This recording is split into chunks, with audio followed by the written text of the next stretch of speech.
सुल्तान नामक गांव में एक खुशीलाल नाम का किसान रहता था। उसकी दो बेटियां थीं, अंजू और मंजू। अंजू जितनी सुंदर और गुणवान थी, मंजू उतनी ही कुरूप और घमंडी। पूरे गांव में सब अंजू को ही पसंद करते थे, लेकिन मंजू के कुरूप होने के कारण कोई भी गांव वाला उसे पसंद नहीं करता था। एक गांव का दूध वाला, जिसका नाम गबरू था, अपनी साइकिल पर गाना गाता आ रहा था।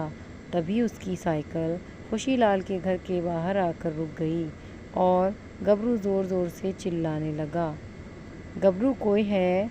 अरे दूध वाला, गबरू आया है, बाहर आओ। अरे ओ अंजू, आओ। अरे ओ अंजू, जल्दी से बाहर आ। उसकी आवाज़ सुनते ही मंजू बर्तन लेकर बाहर आती है। गबरू, अरे रे रे धत्तेरी की, ये क्या देख लिया? गबरू, अरे छी छी छी, सुबह सुबह पूरा फ्रेश मूड ख़राब हो गया भैया। हाय, इस काली कलोटी को देख लिया। अरे रे, कितनी बार कहा है तुमको दूध लेने मत आया करो, लेकिन तुम हो कि अपना ये बदसूरत चेहरा उठाकर मेरे सामने आ जाती हो। तभी वहाँ पर बहुत ही सुंदर दिखने वाली अंजू आती है। अरे क्या हुआ गबरू भैया, क्यों चिल्ला रहे हैं आप? सब ठीक तो है ना? गबरू, अरे रे क्या कहा भैया?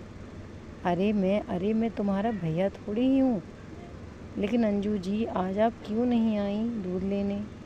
बल्कि आपकी ये काली बहन आई, जिसे देखकर मेरा पूरा मूड ख़राब हो गया।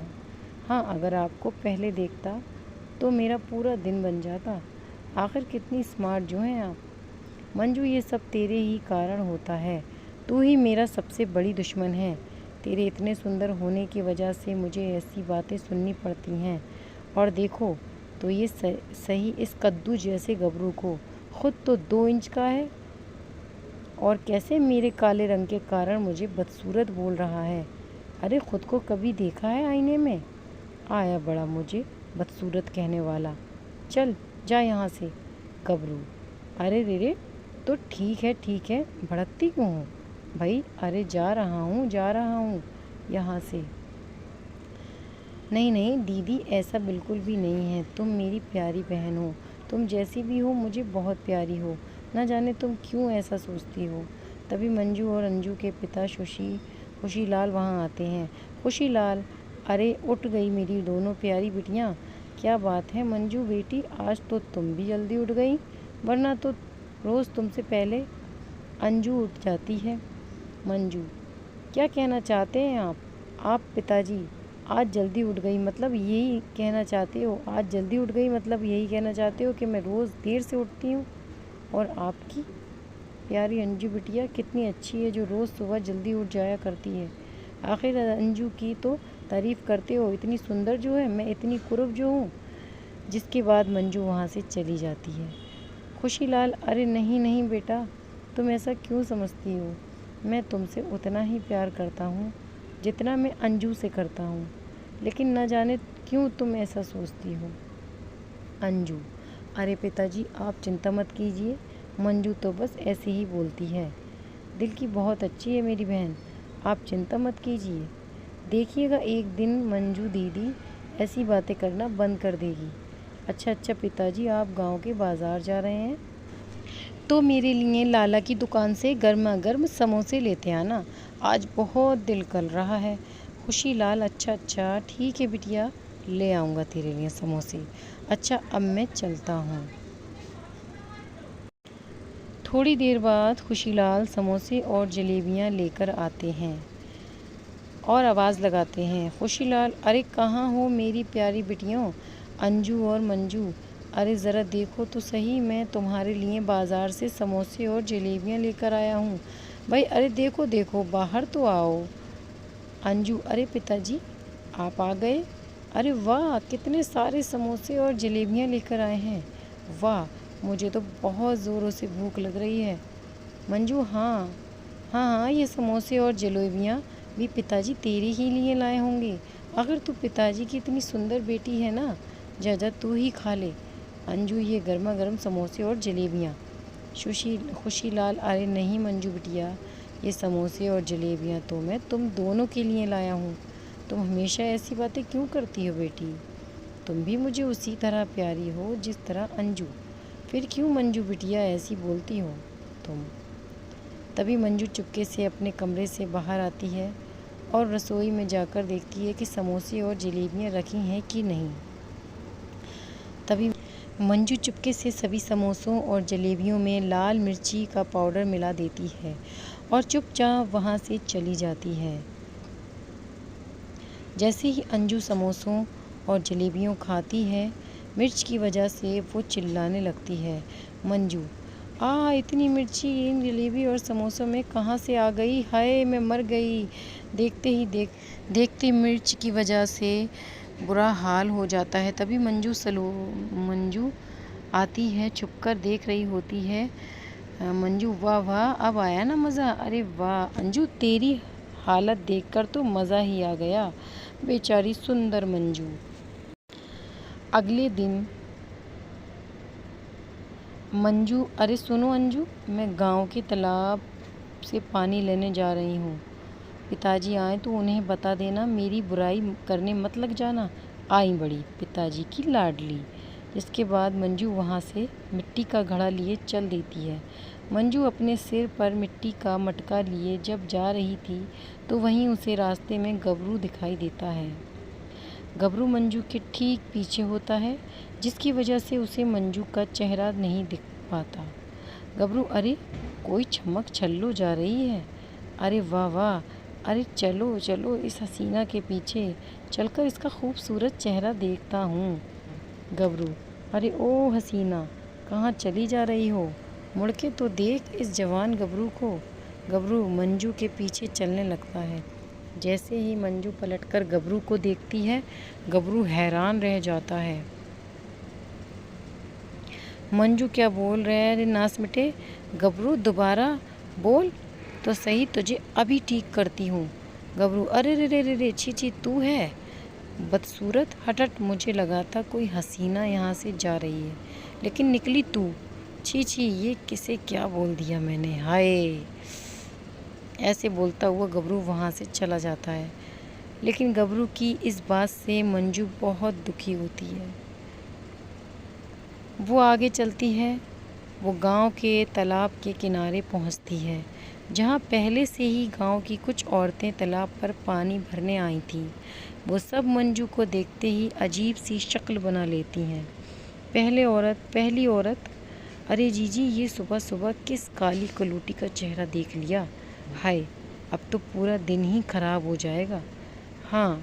दूसरी औरत, बोल तो बिल्कुल सही रही हो बहन, इस कुरूप मंजू को देखना ही अपशगुन है।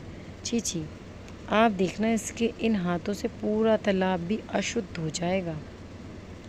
तभी सारी औरतें बोलने लगती हैं, औरतें, अरे हाँ हाँ, इसे मंजू ने तो पूरा तालाब ही गंदा कर दिया। इसने तो तालाब को गंदा कर दिया। मंजू, क्या कहा तुमने? मेरे इस तालाब को हाथ लगाने से ये अशुद्ध हो जाएगा? मैं अपशुगनी हूँ? रुको, अभी बताती हूँ तुम लोगों को। तभी मंजू के हाथ में जो मिट्टी का घड़ा था वो उन औरतों पर फेंक कर मारती है, जिसकी वजह से वो औरतें तालाब में जा गिरती हैं। पहली औरत, हाय, ये क्या किया तूने कुरूप? लड़की, देखना तू, हम तेरी शिकायत तेरे पिता खुशीलाल से करेंगे। सूरत तो है ही कुरूप, ऊपर से अच्छी नहीं। ऐसी बातें सुनकर मंजू बहुत दुखी हो जाती है और वहाँ से जंगल की ओर चल देती है। वो एक पेड़ के पास बैठकर रोने लगती है। उसी पेड़ के ऊपर भूत बैठा था। वो आराम से खर्राटे मारकर सो रहा था। तभी उसे मंजू के ज़ोर ज़ोर से रोने की आवाज़ सुनाई देती है। अरे रे, ये कौन है भाई जो इतनी ज़ोरों से रो रहा है? कैसे इंसानी लोग हैं, चैन से सोने भी नहीं देते। तभी भूत मंजू के पास आता है। भूत, अरे ओ लड़की, क्यों रो रही हो तुम? क्या तुम्हें नहीं पता ये भूत का स्थान है? क्यों रोती हो? कौन हो तुम? अरे रे, छी छी, कुरूप लड़की है, कितनी काली कलूटी, हाय हाय। तुम्हें तो बिल्कुल भी सुंदर नहीं हो। मेरा तो पूरा मूड ही ख़राब हो गया तुम्हें देखकर। मंजू उसे देखकर थोड़ा डर जाती है। मंजू, अरे क्या तुम सच में भूत हो? लेकिन तुम कितने गंदे दिखते हो। छी छी, लेकिन तुम भूत हो, इसीलिए तुम्हें मेरी तरफ तरह लोगों के ताने नहीं सुनने पड़ते। मेरे कुरूप होने की वजह से कोई भी मुझे पसंद नहीं करता। अब तुम ही बताओ मैं क्या करूं? अब बस बहुत हुआ, मैं और जीना नहीं चाहती। मंजू ज़ोर ज़ोर से रोने लगती है। मंजू को रोते देख भूत थोड़ा दुखी हो जाता है। भूत, अरे रे, अच्छा अच्छा ठीक है, लेकिन तुम रोना तो बंद करो। तुम्हारे रोने की आवाज़ से ऐसा लगता है जैसे मेरे कान ही फट जाएंगे। मैं थोड़ा इमोशनल भूत हूँ ना, और कोई भूतों का डॉक्टर भी नहीं है यहाँ, लेकिन मैं तुम्हारी मदद कर सकता हूँ। तुम एक कुरूप लड़की हो, से बहुत ही सुंदर और रूपवती लड़की बन सकती हो, बिल्कुल अप्सरा की तरह। मंजू, क्या तुम सच बोल रहे हो? भूत, ऐसा हो सकता है क्या? मैं भी अपनी अंजू बहन की तरह सुंदर हो सकती हूँ। फिर तो कोई भी गांव वाला मुझे कुछ भी बोलने की हिम्मत नहीं कर पाएगा। मुझे सभी के तानों से छुटकारा मिल जाएगा। बताओ ना, ऐसा हो सकता है क्या? भूत, मैं तुम्हें बता तो दूंगा, लेकिन इसके बाद तुम्हें मुझे ककड़ी खिलानी होगी। हाँ, आलू लकड़ी बकड़ी, भूत को पसंद है ककड़ी। हा हा हा हा, लेकिन ध्यान रहे, लड़की सबसे सुंदर बनने के बाद अगर तुमने अहंकार किया तो फिर हमेशा के लिए तुम और अधिक कुरूप हो जाओगी और वापस से कभी सुंदर नहीं बन पाओगी, और तुम्हें ऐसे ही अपना जीवन बिताना होगा। मंजू, नहीं नहीं, मैं कभी अहंकार नहीं करूँगी। मैं तुम्हारी ये बात हमेशा ध्यान रखूँगी। हाँ, लेकिन तुम मुझे सबसे सुंदर बना दो, सबसे सुंदर, बहुत सुंदर। भूत, आलू ककड़ी बकड़ी, कुरूप लड़की से तुम बन जाओ सुंदर लड़की। ऐसे बोलते ही देखते देखते भूत अपनी शक्तियों से मंजू को बहुत सुंदर बना देता है। मंजू ये देखकर बहुत खुश हो जाती है। मंजू, अरे वाह, मेरा रंग दूध की तरह एकदम सफ़ेद हो गया। वाह वाह वाह, अब तो मेरी जैसी पूरे गांव में नहीं होगी। तुम्हारा बहुत बहुत धन्यवाद। भूत, अच्छा अच्छा ठीक है, अब तुम जाओ, लेकिन मेरे लिए ककड़ी लानी मत भूलना। हाँ। जिसके बाद मंजू अपने घर जाती है, जहाँ उसकी बहन और बाकी सभी गांव वाले मंजू को देखकर हैरान हो जाते हैं। आदमी, अरे ये क्या, देखो भैया, इस मंजू को तो देखो, ये तो काली कुलूटी थी और अब देखो ये तो बहुत ही सुंदर हो गई है। भैया, अब इसके जैसी सुंदर तो पूरे गांव में नहीं होगी, दूसरी लड़की नहीं है। भैया, वाह वाह वाह, ये तो चमत्कार ही हो गया। मंजू ये बात सुनकर बहुत ही खुश हो जाती है और अपने घर जाती है, जहाँ सलोनी बैठी हुई उसका इंतज़ार कर रही थी। लेकिन अंजू जैसे ही मंजू को देखती है, उसके होश उड़ जाते हैं। अंजू, अरे ये क्या दीदी, तुम तो पूरी तरह बदल गई। आखिर क्या, कहाँ गई थी तुम? मुझे बताओ, मैं और पिताजी तुम्हें कब से ढूंढ रहे हैं। मंजू, हाँ हाँ ठीक है, अब आ गई ना मैं। और ये देख, अब मैं तुझसे भी ज़्यादा सुंदर हो गई हूँ। अब तू देखना, पूरे गांव में सिर्फ मेरी ही सुंदरता के चर्चे होंगे। अच्छा, मैं जाकर अपने कमरे में आराम करती हूँ, आज बहुत थक गई हूँ मैं। जिसके बाद मंजू वहाँ से अपने कमरे में चली जाती है। अंजू, आखिर ये दीदी को क्या हो गया है? दीदी एकदम से इतनी सुंदर कैसे हो गई? मेरी तो कुछ समझ में नहीं आ रहा है। उधर जब से मंजू सुंदर रूप की हुई, वह गांव वालों को कुछ नहीं समझती थी, बस सबको अपने सुंदर होने का घमंड दिखाया करती थी। एक दिन मंजू सब्जी खरीदने के लिए गांव के बाज़ार जाती है। तभी उसे एक भिखारिन बुढ़िया अपने हाथों से मंजू के हाथ को पकड़ लेती है। बुढ़िया, अरे ओ बेटी, मुझे कुछ खाने को दे दे, कई दिनों से कुछ नहीं खाया, कुछ खाने को दे दे बेटी। मंजू, अरे छी छी, कौन हो तुम? मेरा हाथ छोड़ो, तुम्हारी हिम्मत कैसे हुई मुझे छूने की? छोड़ो मेरा हाथ। तुमने अपने गंदे हाथों से मेरा हाथ कैसे छुआ? छी छी, अब मुझे घर जाकर गंगा जल से स्नान करना पड़ेगा। ये सब सुनते ही बेचारी भिखारन बुढ़िया बहुत ही ज़्यादा दुखी हो जाती है और गुस्से में आ जाती है। बुढ़िया, क्या कहा तूने?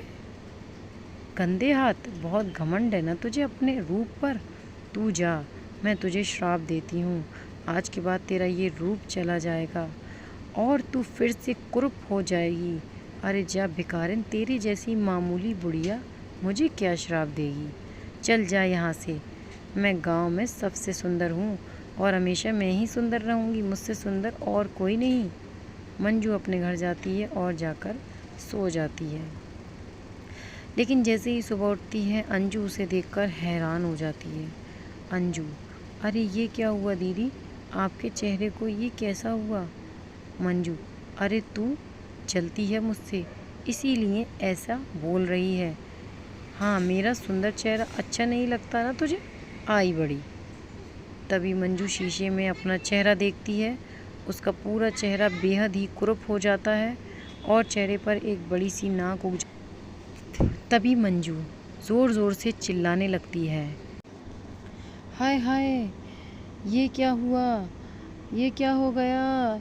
तभी मंजू भूत के पास जाती है। मंजू, अरे भूत, ये देखो ना क्या हो गया, क्या कर दिया तुमने, मुझे पहले से भी अधिक बदसूरत बना दिया। मेरे को मेरे चेहरे पर ये कितनी भद्दी दिखने वाली नाक उगाई है, ये क्या किया तुमने। भूत, अरे हाँ, सच में ये क्या हुआ, तुम तो पहले से भी अधिक भद्दी दिख रही हो, छी छी।